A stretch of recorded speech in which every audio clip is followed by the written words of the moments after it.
it going, Maddy? I'm great. How are you? Good. Let me see if I can reorient. There it goes. There you go. How's everyone? Everyone's good. Yeah, doing all right. Everyone's I thought we lost you for a minute there. healthy and I thought we lost you. okay. I'm right here. You guys have me. I have you.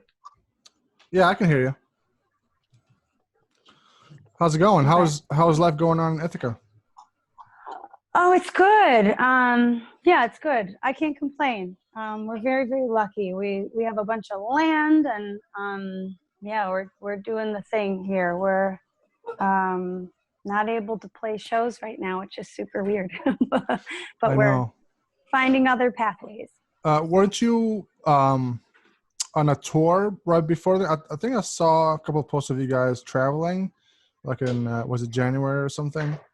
Yeah, January and February. We got home in early March. Was it an early return home, or is it planned? That was planned pretty much. Like the last show that we had was in Nashville, and then we started making the trek home. And actually, Nashville had the crazy tornadoes 1 week after we had left, so they've really been through it. Right. They had the crazy tornadoes, and then all of this. So Yeah, it's crazy. we made it home in time. A couple of us felt kind of sick while we were there and returning home, which could or could not have been COVID. Everybody's healthy now, and here we are. Here we are, just not playing shows. But, Do you want to tell us a little bit about yourself and the band, to people that don't know who you are? Sure. My name is Maddy Walsh, and the band is Maddy Walsh and the Blind Spots. We're based in Ithaca, New York, and we do a lot of touring. We're a 5-piece. We call it Moxie Rock, so it's like a form of indie pop rock, but with our own punch, with our own spin on it. And this past October, we celebrated 10 years. We have 4 records out. All of them are on Spotify and all the places that people listen to music. And we're currently, Suave, my guitar player and husband, and I are working on a solo record right now, which is actually finished, but we have not a deadline yet, not a release date yet, because we would really like to be able to release it for people. Not just online. Right. We're waiting to be in the clear again. So right now we're trying to do some remote collabs with other people to complete the video portion, because I would like to make a video for every song. And it's a 6-song EP. So that's what we've been working on while we're at home. And mostly, honestly, I've been planting like crazy. I've been taking this time off, this sort of forced reprieve, to just be in the dirt and be at home. And that's, we're playing music, but that's sort of my outlet at the moment. That's cool. You said that you've been home for a while now. Do you think that was like a necessary thing that happened naturally? Because you guys travel all the time, right? And perform on the road all the time. Do you think this was a blessing that you just stayed home and actually, think about it. If you didn't do that, you probably would be traveling now and not working in an AP, right? So yeah. Do you think that was a blessing to look at it that way? I've thought about it that way a lot and wondered, it's definitely, this is a forced reprieve I never would have given to myself. This is like some forced downtime that, we're pretty like gung-ho, straightforward, like we'll just keep going, keep working, keep touring, keep booking. And I probably never would have given myself any sort of downtime. And so, and I do always put my work with the band first. I always put the Blind Spots first before my own solo stuff. So, yeah, there are blessings everywhere. I think the negatives of this whole situation are so obvious that it's really important for us to just seek out those silver linings and find the really precious and sweet parts of a forced departure from the norm. And so I don't, it's hard to say that it's a blessing, because I watch the numbers every day, and I think we're approaching 100,000 deaths in the United States because of COVID-19. So it's a very, like, it's hard to just talk about it as like, you know, oh, look at me, I'm an artist with this, like, blessing, this gift of time I never would have given myself, because so many people are suffering and grieving. And so it is really nice to have the time to be forced to sit still for a little bit, because I never would have done that for myself. But also it comes at a great cost to so many people. So trying to keep that in check, and taking this time to create as much as I possibly can while we're not on the road doing the thing in the traditional way. Okay, that makes sense. What was I going to ask you? Yeah, tell us a little bit how you guys started. I know you said 10 years, and I saw, I think, a post you posted a few days ago where the album was 10 years ago, right? And I remember seeing one of the videos like 5 years ago, something like that, and it was a bowling one. Was that one of the first? Yeah. Was that the first album? It wasn't the first album. That was the third album. Third album? Okay, I remember seeing that one, because do you remember how we met at all? I know your name, and I know that we've crossed paths at some point, but I don't remember where. You don't remember exactly. You met Mike too. You met Mike too. We were three of us. Mm-hmm. And you met us. You met us in. I'm trying to remember what the name of that festival was. Was it Panyan something? Oh, was it the March one? It was like a very drunk, very cold festival. Yes, that one. Yeah. I think Nathan Baker. He's a DJ from Panyan. I used to work with. He had that festival, and he had us, me, Mike, and Chad, film the festival for him. Awesome. And I remember you guys were performing last, and we filmed you there, and we talked a little bit afterwards, and I interviewed you for the festival there. Absolutely. And that's how we met. Yeah, and that's how we met. Yeah. And that's because I remember was it been a few? Was it like 2015? I think, wasn't it, or something? I think so. I think you're right. Yeah. And I remember that Nathan, before we went, he sent me the lineup of people that are gonna be performing, and he said, "Oh, the blind spots are from Ithaca." I'm like, I don't know who they are, and he sent me the link. He sent me a link to the. Plenty of people still don't know. I wasn't really following the scene then. I don't live in Ithaca, so it's kind of hard for me to know everybody there. But I work there, so that I should know, but I didn't. That's on me. But he sent me the link, and I checked out the first song there, and that was the bowling one, and I loved it. It was quirky, it was funny, and it was just the right amount of silliness and entertainment to actually get you hooked into the song. Cool.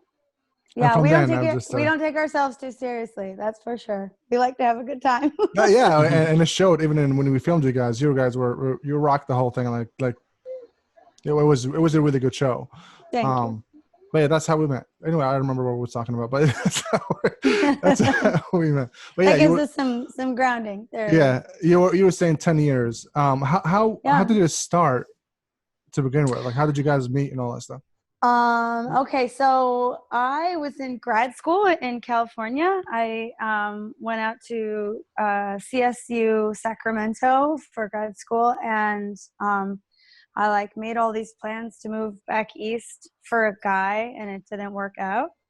And so I was sort of feeling a little adrift, living at my parents' house, trying to figure out what the next step was. And I met Suave, who is my now husband and musical collaborator, partner in all things, through a mutual friend. And we first met at we met downtown on the Commons, and it was like this musical blind date. We're like, who do you like to listen to, and who are your musical influences? And we started, we just jived personally, and so we started playing music together, first as an acoustic duet, and then pretty quickly we're like, well, and we started playing shows that way too, as an acoustic duet. And then pretty soon we're like, well, we would like to maybe not just play like the coffee houses and quieter acoustic shows. We'd like to add some players. And it was during like the first winter that I had moved back from California, and I was house sitting for an aunt of mine. She had like this, has this big house out in the country, and we were having these parties every weekend. And just like a lot of friends and friends of friends coming by, and like big dinners and stuff. And a couple of the people who were there were also, a lot of people who were there were musicians. And so there was a keyboard player, my friend David Openshaw, who was the Blind Spot's first keyboard player, was just kind of hanging out. And then Chris Auersler was the Blind Spot's first bass player, who was also just kind of like hanging out. And so it was birthed in like a very organic way, as probably lots of bands are, where it's like a bunch of friends playing music together. And I think I was at my aunt's house at that place, like throwing parties. Maybe I shouldn't have been, but and having these big dinners and stuff like that, and playing music with a bunch of people. I think it was like 7 weeks. And I would say by the end of that time, the band had sort of like formed. It's like, oh, okay, like here are the people who are coming by socially, and here are the people who are coming by to play some more music. And then after I moved out and got an apartment in Ithaca, the band had sort of started. So we had to just like start rehearsing for real deal and booking shows. So that's how it originally got started. A funny part of all of that is that the bass player and the keyboard player and I all went to the same high school but didn't know each other. Oh man, Wow. That's crazy. I know. And we went to like a really small high school. They're 5 years older than I am, so they were like, I like sort of was aware of them. I knew who they were, but we weren't friends. We just weren't in each other's orbits. And then we were in a band together for many years before Dave is the keyboard player, and he went on to do all kinds of other things. He's primarily, his main passion is he's a sailor. Okay. And so it was like music was, yes, very important to him, but also so was sailing. And so he went on he lives in Florida for most of the year, and he sails a lot.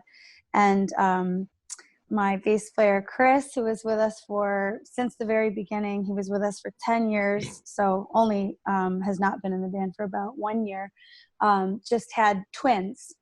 So I am now Maddy Poppins, usurping the rightful title as crazy rock star auntie numero uno.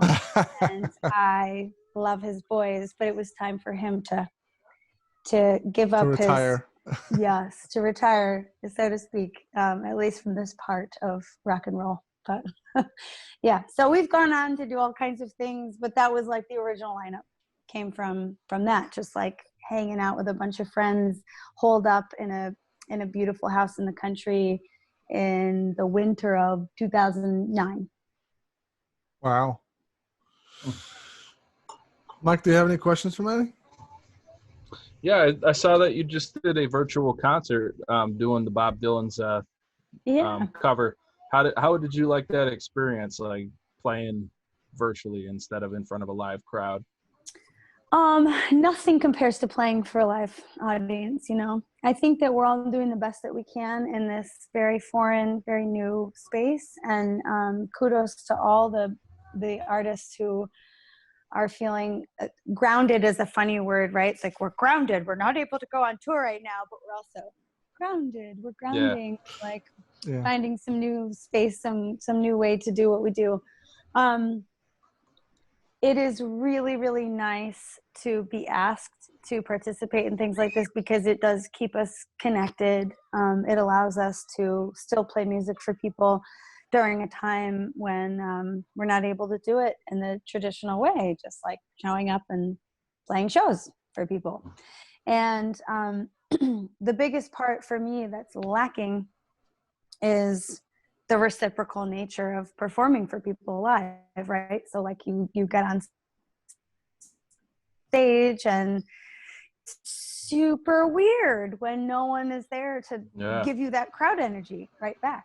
Like you're just you're kind of like at the mercy of your own little phone. Like I'm looking at you guys right now on my own little phone. And that's what it is for now. And it's better than nothing. I'll say that. It's certainly better than not having connection with people, not being able to connect with people in any way. I'm grateful for the technology, but at the same time, there is certainly like, we're missing the whole energy, the vibe of the live performance. But also I'm a huge Bob Dylan fan. So that particular concert was near and dear to me. And I have learned and unlearned and relearned so many Bob Dylan songs throughout my career as a musician. And so it was like hard to choose one because I wanted to do like 20.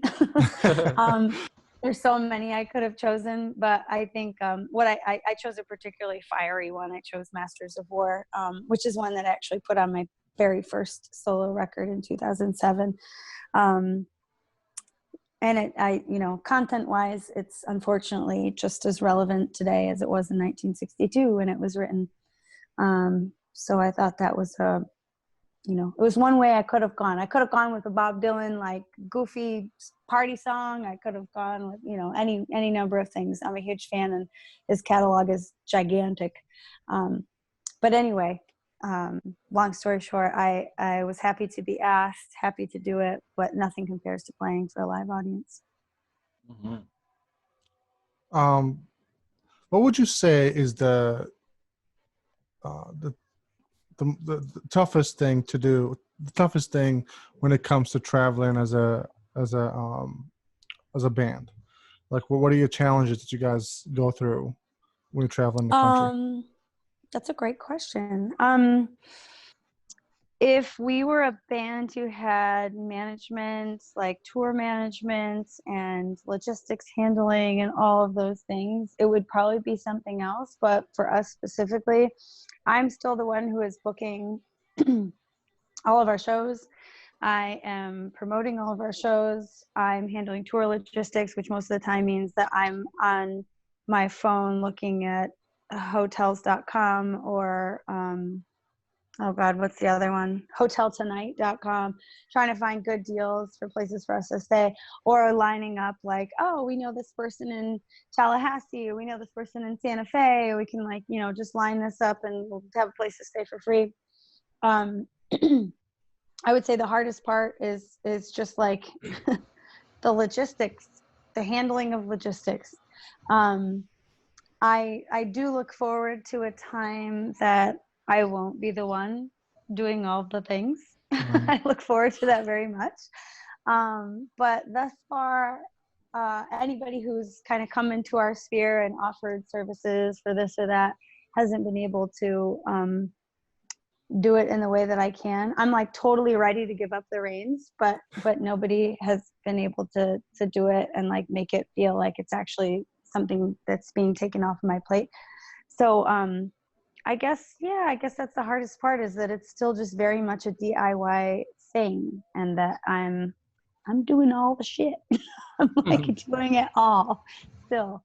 So good thing I like playing music so much, or else it would be really a foolish endeavor. The whole thing would be very silly. People said that when you do what you love, it's not really working, right?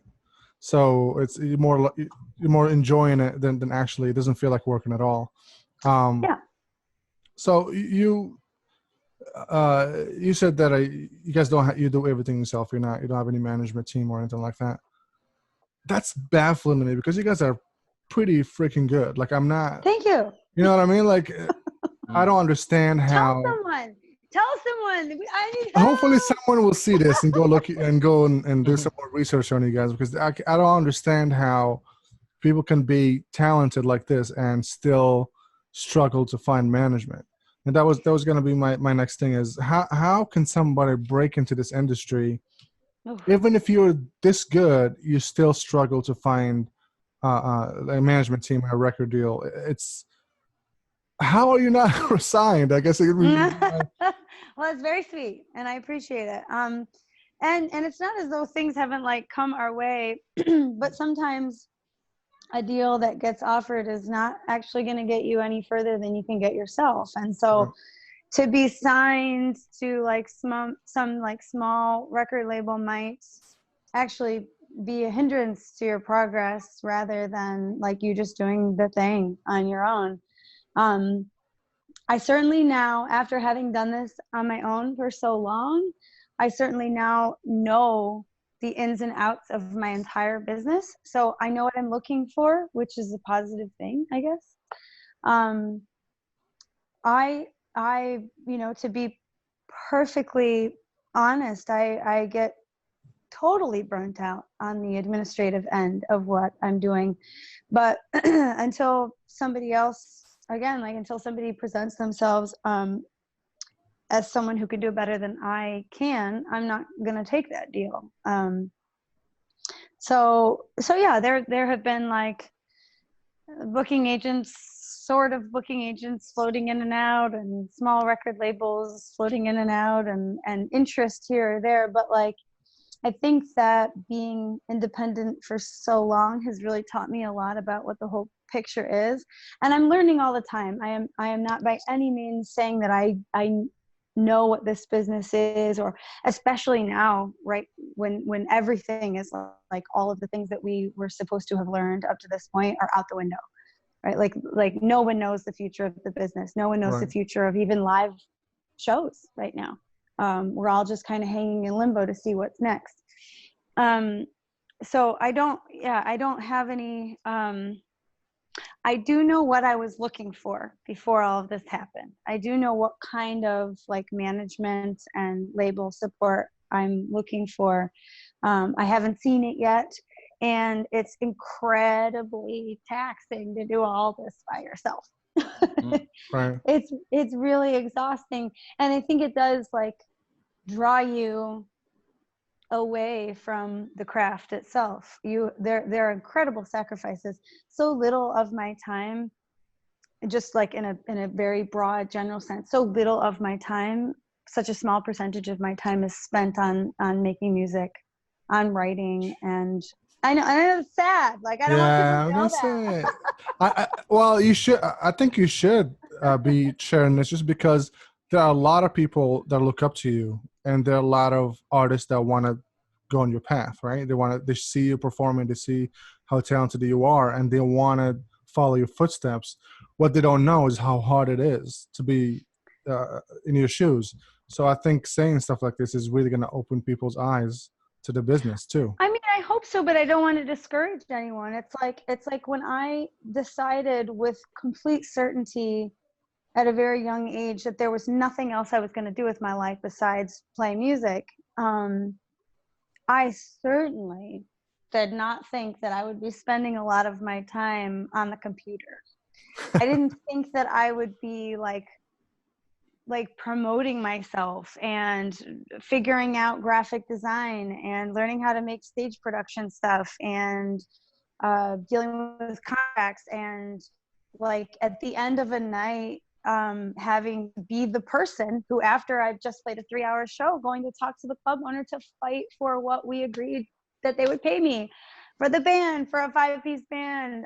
Like I have to like go and like sit with them sometimes and hear a sob story about their wives. Oh my God. Like, for, and the show has ended at 1, and we have to get back to our hotel, and I'm going to have to sit at the bar with somebody till like 4:30. That is real.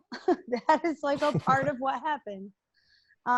But at the same time, it's like, I only do this because I like, for many of us who do this thing as a career, it's a calling. And so you can sort of put all of that other stuff aside and say, well, I do all of these other things. I do all of these extraneous things around the thing that I love so much, because that thing that is at the center, that's at the heart of what we're doing, the music itself, is a calling and is worth it. It is more important than all the other stuff. So you have to be willing to do all of these other things. I would say to young people though that holy shit, like if you don't feel like this is absolutely what you have to do, go and do something else. Mm-hmm. Go and do something else, because anything else would be easier than like you like I've gotten such a thicker skin over the years. I was gonna say have, that will basically make you yes, like your skin is so tough at this point. You're a lot of criticism, a lot of yeah. hauling gear, a lot of like loading in and loading out, and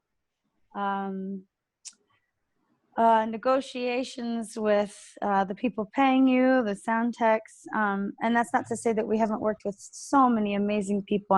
I'm so grateful for so many of the people that we've had a pleasure of working with, but it's just it's not man, it is not, there's no way to sugarcoat it. It's not like it's not the glamorous thing that people, maybe for some people it is, maybe for like the 17-year-old girls who just get swept right up into like, oh, we're going to turn you into like a pop star. Yeah.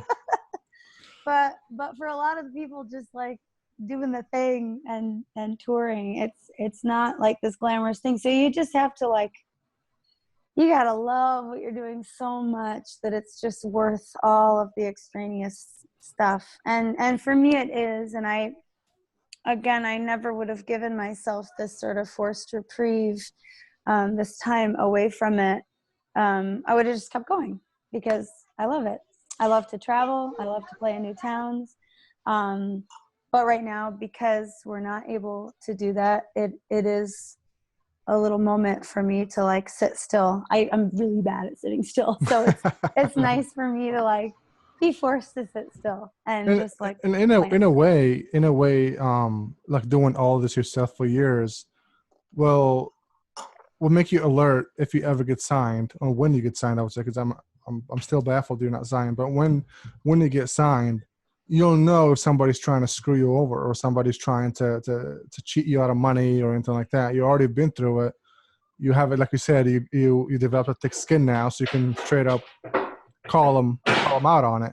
So it has its ups and downs as far as, or positives and negatives as far as working everything you own yourself, because you know a lot of the in and outs of the business in itself, right?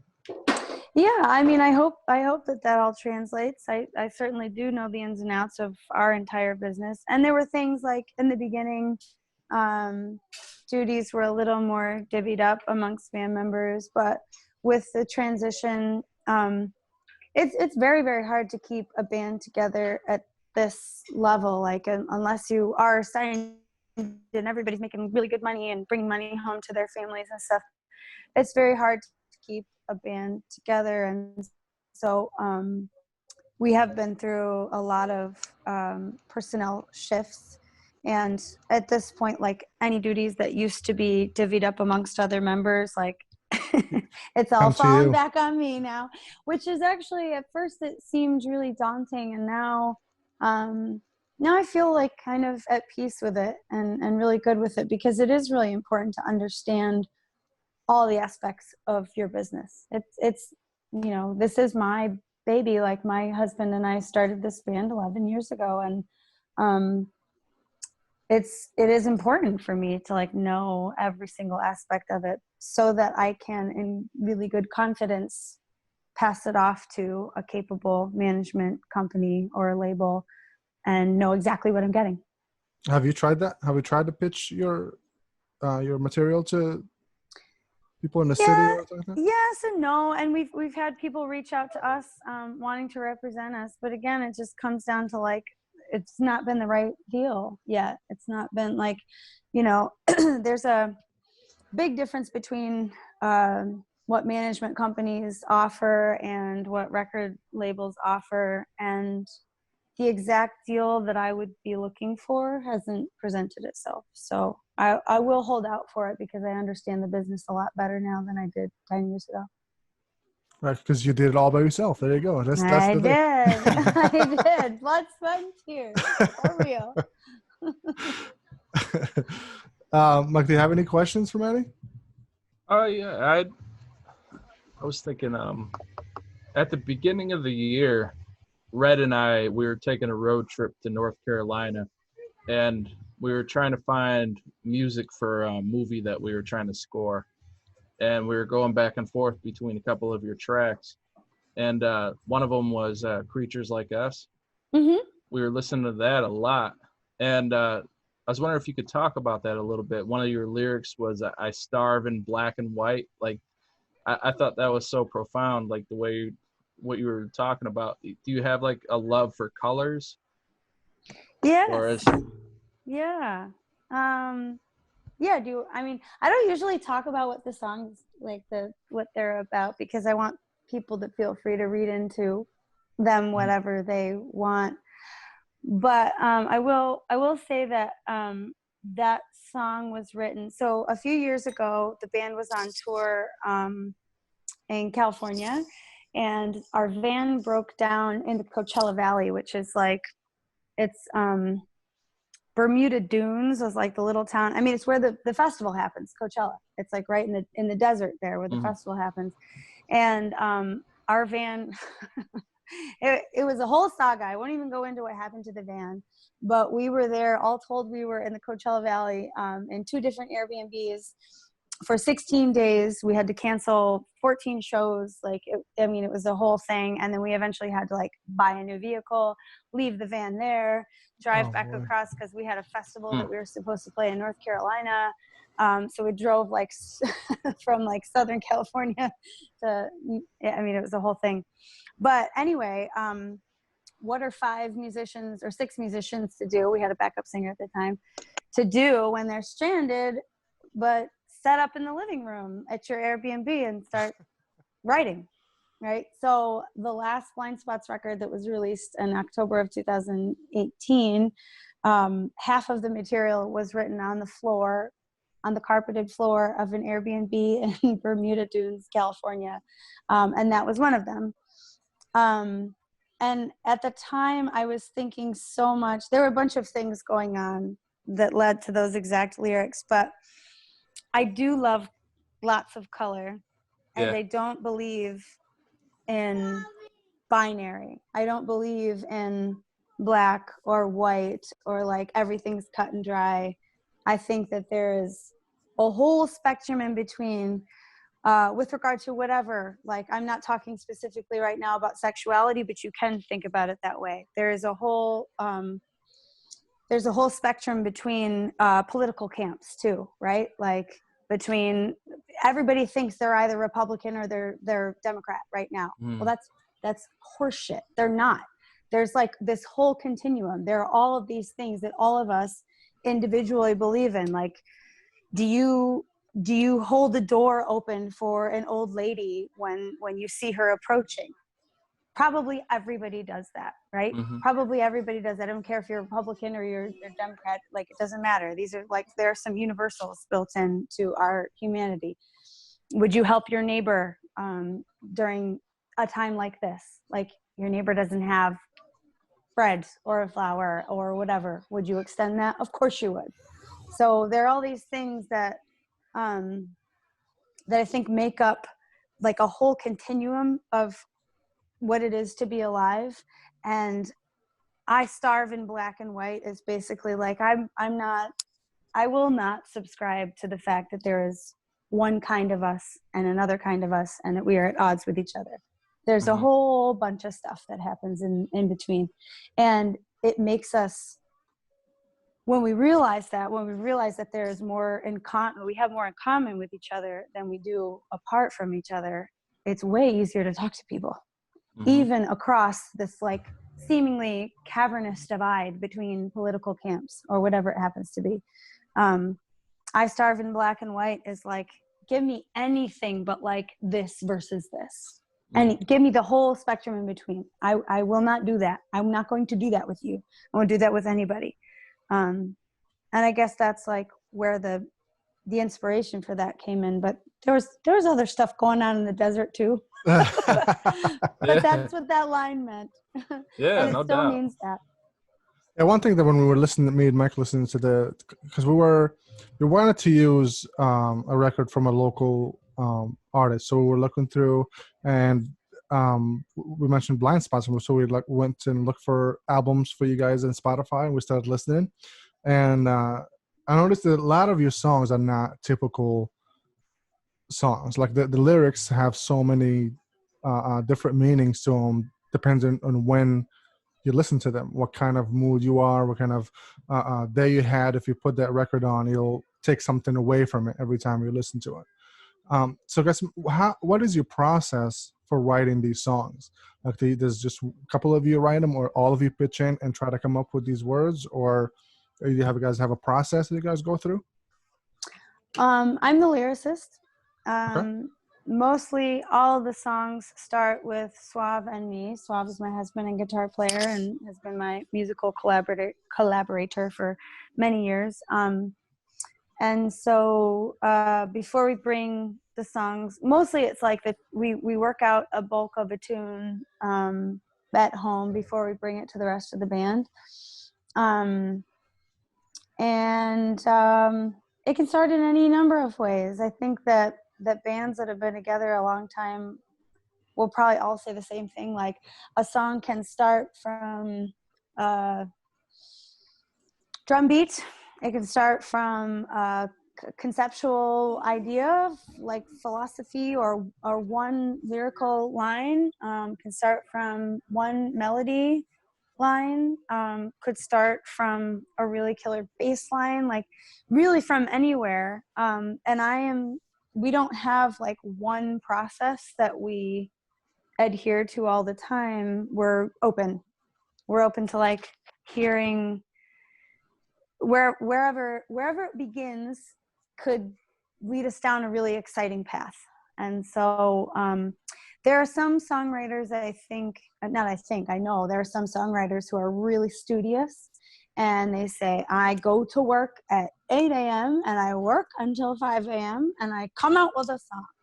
And that's awesome. Yeah. I'm really like impressed by that, but that's not like a lot of us. That's Paul Simon. That's like some other people who work that way. And a lot of people are not as prolific, and they just sort of wait for the muse. Fiona Apple just came out with like a totally mind-blowing record. I've been a fan of hers since I was 13 years old, since her first record came out, 14 years old. And her new record called Fetch the Bolt Cutters. Oh, damn, it's so good. Do you like it? Yeah, definitely. It's different. It's so good. It's so inventive. It's just like, it just totally grabbed all of my attention and all of my inspiration. It was like, God, this is why she doesn't make a record, but every like 8 years or something like that. Because she's one of those artists that has to like really mull stuff over and think about stuff. And who knows, I don't know if it comes out in one flurry of creativity, or if she's like steadily building this stuff for 7 or 8 years until the next one comes out. I don't really know what her process is, but there are so many different ways to do it. And I mean, I don't think any of them is wrong. I don't think any of them is like, here's what you do if you want to write a good song. You just sit down and I don't think that's, I think any of the ways that songs get created are totally valid and amazing. And what a gift anyway from any artist to have like a piece of artwork you go from silence to song. How amazing. And Suave and I usually, just logistically, like, it could start anywhere and it ends up with a semblance, a skeleton of a song. And then because we are people who love to have a full band, we love a 5-piece band, it changes, evolves when we get it together in the room with everybody and becomes a blind spot song. More recently, because of this quarantine, we've been playing more songs, just the two of us, which is, it's a total blessing to be able to play music with your partner. But also we have a band for a reason, right? Like we love to play with a like full drum kit behind us. And so we miss the guys a lot.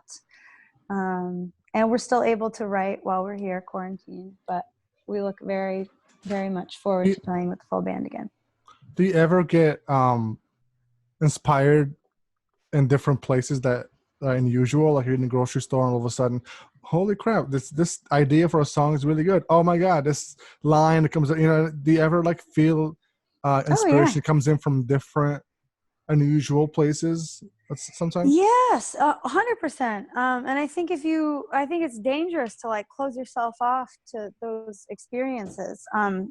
There's a woman, she's a dancer.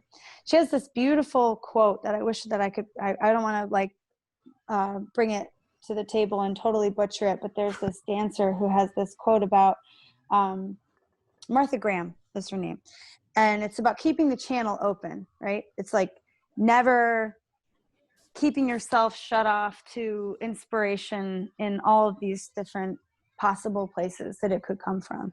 And so yes, like being totally exhausted and ready to fall asleep, and then something exciting starts to happen. You're like, I don't want to do this right now. I'm so tired. I just want to go to sleep. But you have to like get up and follow it and like see it through. Or grocery store, shower, wherever.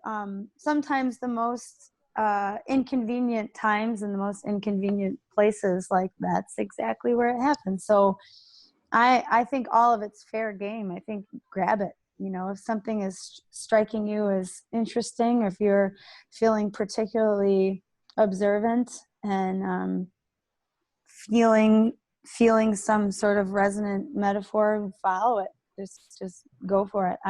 I say nothing is off the table. Everything is fair game. And I try to stay open. I try to keep that channel open just so that I'm receiving whatever is coming in. It's hard to do it all the time, though. I have a couple of really amazing poet friends who I always like.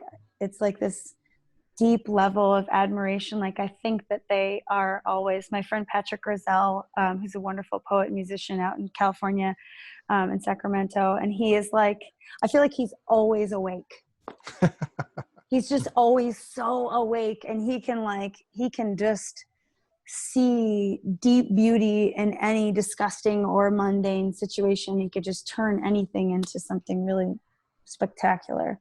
And I admire those people so much, and I certainly try to emulate it. So I look for the muse wherever, and I think it's all fair game.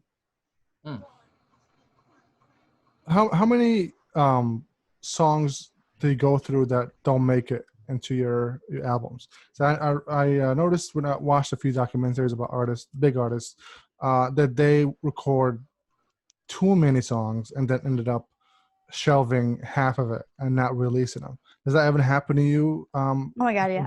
Independent artists too, or is it just the ones with the record labels and oh my management goodness, and all those? So many songs have never seen the light of day.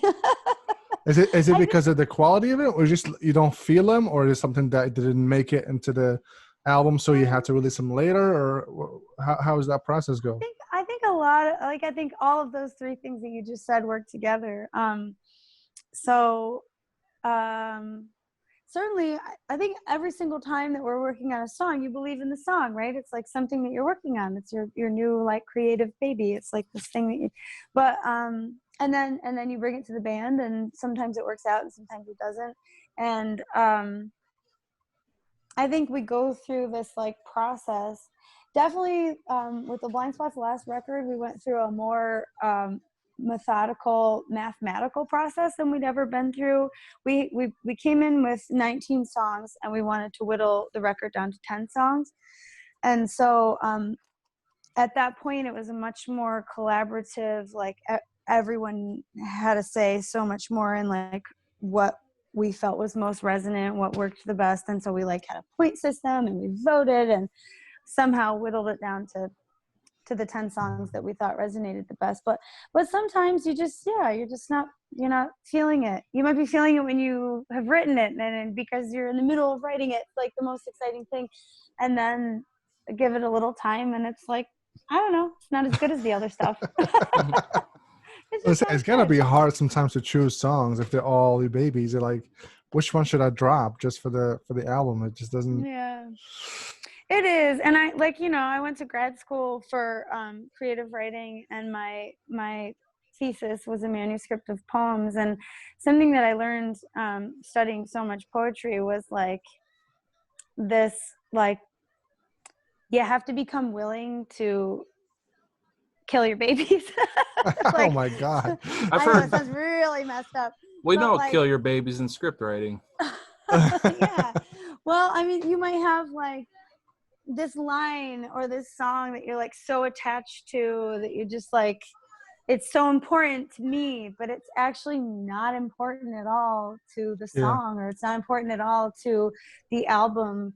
And so you have to be willing to like let go of that part of the story, even if it means so much to you personally. It's like, it's about a bigger piece of artwork, and if it doesn't suit that body of work, or that, you know, that whether it's like a whole album or one song and you have to get rid of that verse or whatever, you just have to be willing to let it go, because sometimes it's just not in service of the larger body of work. So yeah, we I mean, we don't junk songs like forever, but we have. there's like a lot of songs that maybe we played for a couple of weeks live and we're like, yeah, it's not working out. And so maybe there's some weird recording of them out there somewhere, but there are a whole lot of them that never that will never make a record. And I think it is because it's just like a natural selection, like the stronger songs end up winning out. I was going to talk to you about this because I had an idea. I think I might have reached out to you about it too, and it just never materialized to actually with the plans to go ahead. But a few years ago, I had this. I talked to Mike about it too. This idea of taking this story, like write like a 10-minute script or something like that, and then have it written in poetry, right? Like have it all like a song basically for a 10-15 minute song, and have different artists from the area perform each song.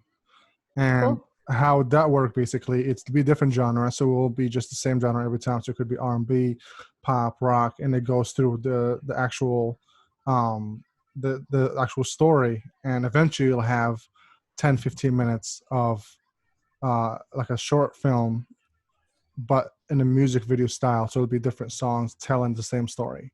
Mm-hmm. So I thought about doing something like that, and just I tried to materialize at that point, but I was filming too many things and I was involved in too many projects that I never got a chance to get it going. But would you be like interested in doing something like that, and writing a song or recording a song where it tells a broader picture, a broader story to a? Would you be open to doing stuff like that? Yeah, absolutely. I mean, especially now. Right. With all this time on my hands. Yeah, no, certainly. I am open to all kinds of different creative collaborations right now. I think that this very strange gift of time has afforded us an opportunity to extend ourselves artistically in directions that we never imagined that we would. And again, like I already used, you know, the phrase like nothing is off the table. I think it's like a really sweet time to be able to extend out and try different kinds of things. I love collaborations too. I should just say that. Like I have done a lot of different co-writes and sung on different people's records and stuff like that. And I love working with other artists. It's, you know, I've been working with Suave for so long because it works well. Like not only are we married, but like it, you know, we have a thing, like a go-to thing that we do when we write songs together. But anytime you get two different artists in a space or multiple artists in space, even though it can like take longer to get to a final project, like a product, it's you'll get something that you didn't get or you could never get with one artist on his or her own. And that's really, it's a fascinating thing that people can actually create things together when there are all these different visions or ideas like happening at the same time. To have to collaborate meet in the middle. It sort of means that no one's vision gets seen through to like exactly its end, like what they envision, but like things come up in collaboration that would never come up in one person's brain. So I am 100% open to all those things, especially now with all this glorious time I have. Well, that's why I think me and Mike decided to, we had the idea of doing a podcast like 3 years ago, and we did a couple episodes, but we didn't have time. Each person is doing their own thing. We had projects, we had films that we're working on, so we didn't get a chance to actually do more of these. And now that we are home and not doing anything, and we have time on our hands, like you said, and now that we have the gift of Zoom, where we can reach out to people and they can reach out to us this way and talk to them, and we figured why not to start it again and see if it catches on. And I'm happy that we get to do this. It's a great thing. Oh, it's a great time for it. I appreciate getting to talk to other artists and people who are interested in art and collaboration. Now's the time. Thanks to Zoom. Thanks to technology. Technology, yeah. Stay connected. Yeah. Yeah, I saw that Ethica Fest is not doing it this year, right? And what's the other one that you guys do? Yeah, they potentially are rescheduling for late August, but again, everything's just sort of up in the air, you know. The other one is straight up canceled, right? The what is it Finger called? Lakes Grassroots is canceled. Grassroots, yeah. Postponed for a year, which is that was a hard one for me. I know you guys played it every year. Yeah, we've played it the last. I think this would have been our 10th year. We played the last 9 years, and it's slated to be the 30th Grassroots. Oh man. In 2020. So the 30th Grassroots will now happen in 2021. It's not like it's not happening, but it's just happening a year later. Have to wait a year. Yeah. Mm-hmm. Yeah. All kinds of things are being canceled and postponed, and in the interim, we're just figuring out new pathways and ways to stay connected. Yeah, it's a rough time for everybody, and I think the gift of music is what a lot of people are wanting a lot. And I've seen a lot of my friends are craving new material, new content for everything, whether it's movies, whether it's music, whether it's anything that makes them feel calm and make them feel like they're everything's gonna be okay. And I think that's where us content creators and artists and it need to actually step up and be there for people that are in need and struggling to go through these rough times. I agree. I so agree. I mean, there've been so many different times in my life where I different, like, you watch friends go through different traumatic events or whatever it happens to be, and you, particularly now, like, so many people want to help. They want to like reach out to other people and be of service, but there's literally nothing that you can do. Right. That's where it gets to be really nice to be an artist, because there actually is something that we get to offer. I have some friends getting married, or they're supposed to be getting married in July, and they're postponing their wedding for an entire year. And hopefully they don't see this when you air it, but like on the sly, I'm figuring out what their song is, their what their wedding song was going to be, and Suave and I are going to do a recording of whatever that song is, and then show up on July 12th when their wedding is supposed to be and get to play it for them. And there are all these like things that actually in a moment like this I'm able to do. We always talk about music and the arts as something that's not like, it's not a necessity, right? It's not like I'm growing food or building roofs, or like doing like plumbing or whatever. Like, music is this thing that people like don't need. But in times that are traumatic, when people are feeling ungrounded, untethered, and lost, art is really what you seek out. And Right. and I certainly don't want to live in a world without art. So it does feel really good to be able to provide something when a lot of people are like floundering and trying to figure out what it is that they can do to be of service to others, I know what I'm supposed to do. And that does actually feel really good. That's so cool. And I think a lot of people don't understand or don't realize how important art, and especially music, is to the soul. Like if you think about it, all major things that happen in your life will have some kind of music into it, right? Whether you're graduating, there's a soundtrack. or whether you're getting Yeah. married, whether it's a funeral, there's always some kind of music there that represents your feelings, right? So, and I think that's what a lot of people don't understand or don't realize, that artists, especially musicians, are a necessity for the world. Yeah, I certainly don't want to live in a world without music. I'm obviously a musician because I started off as a music fan, and I value the medium so much. I don't know, my life would be so different if I hadn't had all of these artists that I look up to providing a soundtrack for different moments in my life. And so I do feel in these particularly uncertain and frightening times, I feel really grounded and useful, actually, that there's something that I can provide for other people. There aren't any answers that are coming like readily. You know, the best scientists in the world don't know what's going to happen in the next year. But what we can do is thrive in this exact moment and provide enough comfort and soft places for each other to land. And that's where art comes in. It's like there isn't a concrete answer about what the future looks like, but what artists can do is provide a little comfort. So it does, in times like these, it really makes me feel useful. And a lot of people don't know what to do with themselves. I know what to do. How many live shows have you done so far, like virtual ones? Not too many. We did one from the Finger Lakes Grassroots Facebook page.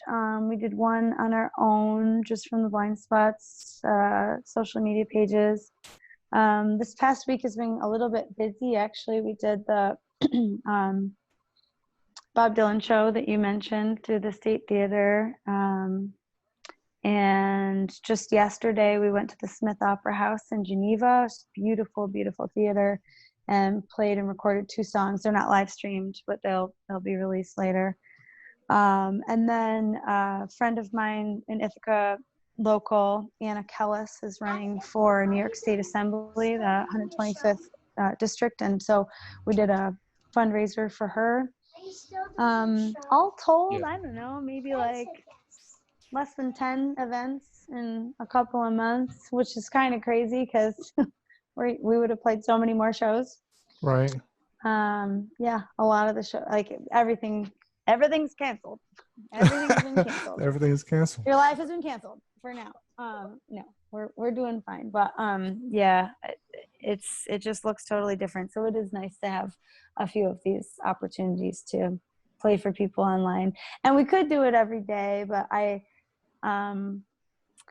was actually talking with another friend of mine online today, who's also she's a female singer, and she's a visual artist as well. And she was sort of saying like that she's been turning toward her visual art so much more, and feeling a little bit guilty about not spending more time with music. And I said to her, I'm going to say to you what I would say to myself in the moments that I'm being fair to myself and not being a jerk to myself and like shaming myself into practicing more piano or whatever it is. And that is that this is such foreign territory for everybody. These are like completely uncharted waters, right? So everybody is like doing the best that they can to survive. And I think that as a musician, if you feel a calling to do something else creative with your time during this very weird, uncertain time, it's totally cool. It should be sanctioned. It should be celebrated.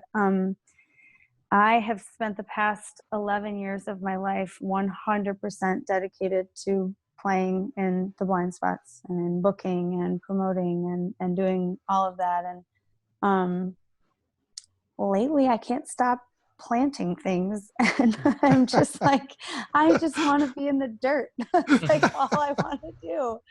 And I, music is like, it's totally my strongest and most overarching identifier, right? Like, I am who I am because I'm a musician, because I sing and I write. But during this time when everybody is like, doesn't know what the future looks like, and they don't know where they are, and they don't know what they're doing, I think it's completely acceptable to turn to some other things that aren't music, even though that's who you are. You can be other things right now too, because everything is kind of thrown out of whack, and that's okay. Have you been inspired to write anything since you've been in the dirt? Yeah. We've written we've written a few songs, but mostly it's like, I don't know, there's something really glorious and satisfying about like physical labor and being like, I literally have never given myself the time or space to do something like this, to just be home, to be grounded. I've been on tour, and I've been playing so many shows for the past decade plus, that I haven't been home this long, and I'm like, I'm just growing stuff.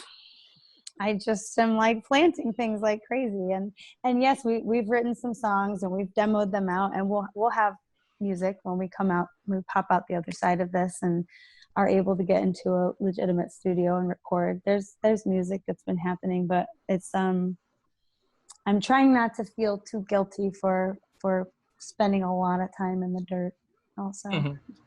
Doing other things.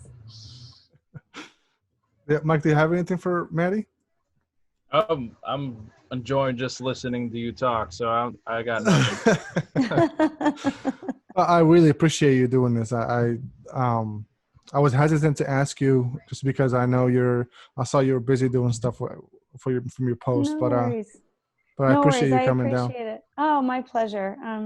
Thank you for reaching out to me and to all artists right now. This is a time that's kind of I think a lot of us feel ungrounded, and it's nice to be reminded that your identity is intact and that you're still a musician who has things to say about music. And I still feel completely connected to my identity and my normal times identity. Right. But yeah, I think we just have to sit back and be a little more charitable with ourselves. And everyone is experiencing this in such different ways. There's a lot of fear and uncertainty, and I guess I would just say to any other artists or people who are feeling like a lack of identity, that's like totally okay. And we're Just like, grow some things if you feel like you're shit, just put some shit in the ground. It's fine. Watch it grow, and once it gets a little bigger, then you'll have an album on your hand.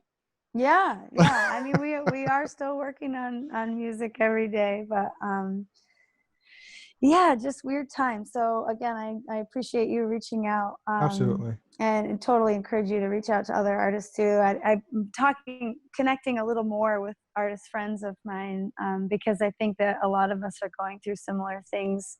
Right. Everyone across the board, no matter what your job or identity, I think it's being tested. A little bit tossed around right now. And tested. Yeah.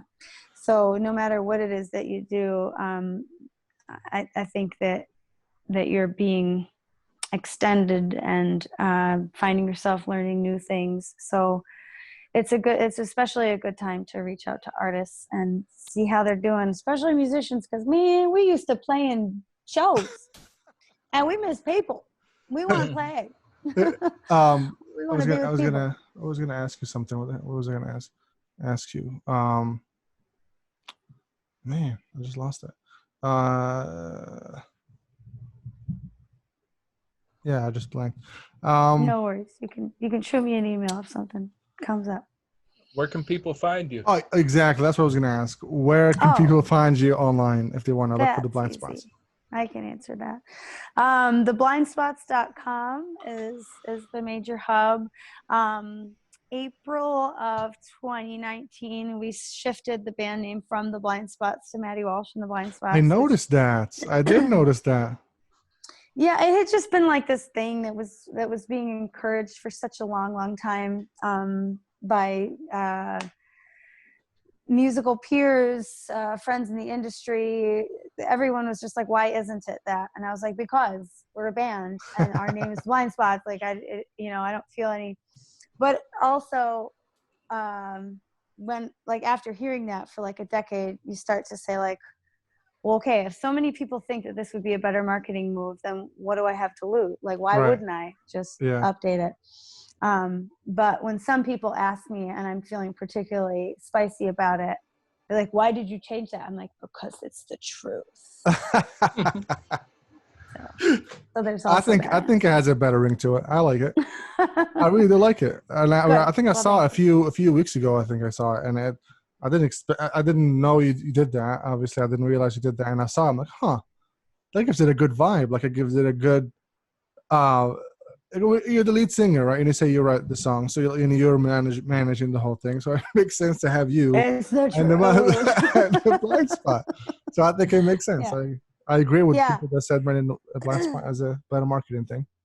Well, so the website is still just theblindspots.com. And I think all the social media has now been switched over to Maddy Walsh and the Blind Spots. So it's like the Facebook and the Twitter and Instagram and all of those things have all been updated. So that's how people can find us. Easy enough to just Google us. We'll come right up. And during these very weird times where we're not able to play shows and earn money, we have a really lovely store on our website. People can buy things. Can they buy the albums too in physical form from there? Yep, they totally can. And true to DIY form, I will be mailing them out myself. I'll be going to the post office. Are they signed album? If they want, they just have to leave a note. I think the store is easy to find. It's just like I think it's the shop page of theblindspots.com. And we do have a very limited number of vinyls left of our newest album, but there are t-shirts and hoodies and toothbrushes. Oh, wow. Oh yeah. And tote bags and pens and keychain bottle openers in the shape of a guitar and koozies and the whole gamut. Matchbooks. We used to have matchbooks, but we gave them all out for free. So, so those are gone. I just got done using it up. My daughter was fascinated with it, and I was just kept lighting them on fire. But good. Well, I might be if you are in need, I might be able to dig some up out of the back of our merch locker. So if you just let me know. I think they're gone, but I could dig around and see what's back there. Are you guys on Instagram or YouTube too? Yep, all of them. We've got all of our studio music videos up on YouTube. YouTube is youtube.com/spottypeople, and the Instagram is just all written out, Maddy Walsh and the Blind Spots, MaddyWalshTheblindSpots.com. Whew, I haven't done that before. Yeah, an exclusive. That's good. But yeah, we're in all the places. So wherever you are, we're actually not on Snapchat. I've been told by 14-year-olds I should definitely be on Snapchat, but I'm not. I don't think you should be on Snapchat. I think you're doing fine without Snapchat. It's just another thing, man. It's just maybe you're gonna add a TikTok, maybe, and with those 30-second dances. I don't know. Oh my goodness! That's too much. There's always something else. I'm There's not always the value in any of them, but man, oh man, I can't wait till somebody else is doing that stuff so I can get back to playing some more music and stuff. Right? Yeah. I'm sure it's not long that you have left to wait.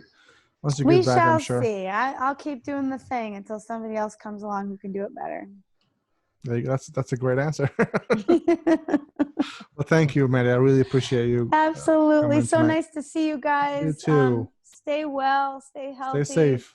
Stay connected, and keep checking in with the artists. They need people like you. Of course. That's what we're here for, right? Awesome. Thank you.